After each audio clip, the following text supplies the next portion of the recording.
వరంగల్లో rowdy షీటర్లకు meals colony పోలీసులు mass warning ఇచ్చారు. మిట్ట మధ్యాహ్నం ఎర్రటి ఎండలో రౌడీ మూకలకు తమ స్టైల్లో కౌన్సిలింగ్ ఇచ్చారు.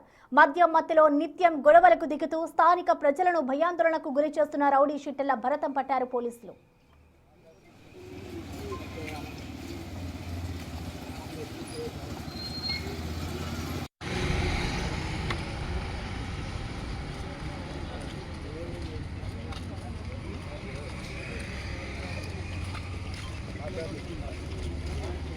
శాంతి భద్రతలకు విఘాతం కలిగిస్తున్న 34 మంది రౌడీ షీటర్లను మీల్స్ కాలనీ పోలీస్ స్టేషన్ నుండి కిలా వరంగల్ ఎంఆర్ఓ ఆఫీస్ వరకు ఎర్రటి ఎండలో రోడ్డుపై నడిపించారు. నడి రోడ్డుపై పోలీసులు చేయించిన ఈ సమ్మర్ వాకింగ్ తీవ్ర చర్చనీయాంశమైంది. అనంతరం వారందరినీ ఎంఆర్ఓ ఆఫీస్లో బైండ్ ఓవర్ చేశారు. ఇకపై నగరంలో తోక జాడిస్తే కఠిన చర్యలు ఉంటాయని, అవసరమైతే పీడీ యాక్ట్ కింద లోపలేస్తామని పోలీసులు తెగేసి చెప్పారు.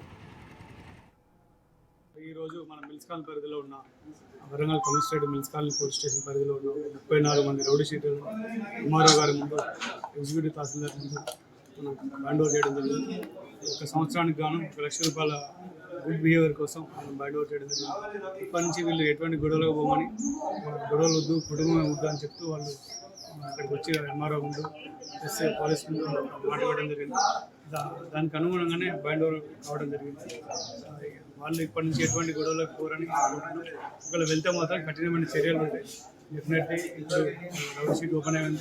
ఎవరైనా రౌడీ ఇంకా ముందు ఎటువంటి గొడవల్లో ఇన్వాల్వ్ అయితే వాళ్ళని పీడీ యాక్ట్ ఇన్వాల్వ్ చేస్తే గౌరవ సిపి గారి ఆదేశాల మేరకు వాళ్ళ మీద ఖచ్చితంగా కఠినమైన శిక్ష అనేది వాళ్ళకి ఉంటుంది. కాబట్టి దయచేసి వాళ్ళే కాదు, ఇంకెవరైనా సరే గొడవ పెట్టుకోవాలనుకోవడం, పబ్లిక్లో లా అండ్ ఆర్డర్ దెబ్బతీసే కార్యక్రమం చేస్తే మాత్రం వాళ్ళ మీద కూడా రౌడీ షీట్ ఓపెన్ అయితే వాళ్ళు అట్లనే కంటిన్యూ చేస్తే పీడీ యాక్ట్ కూడా మీడియా ముఖ్యంగా వాళ్ళ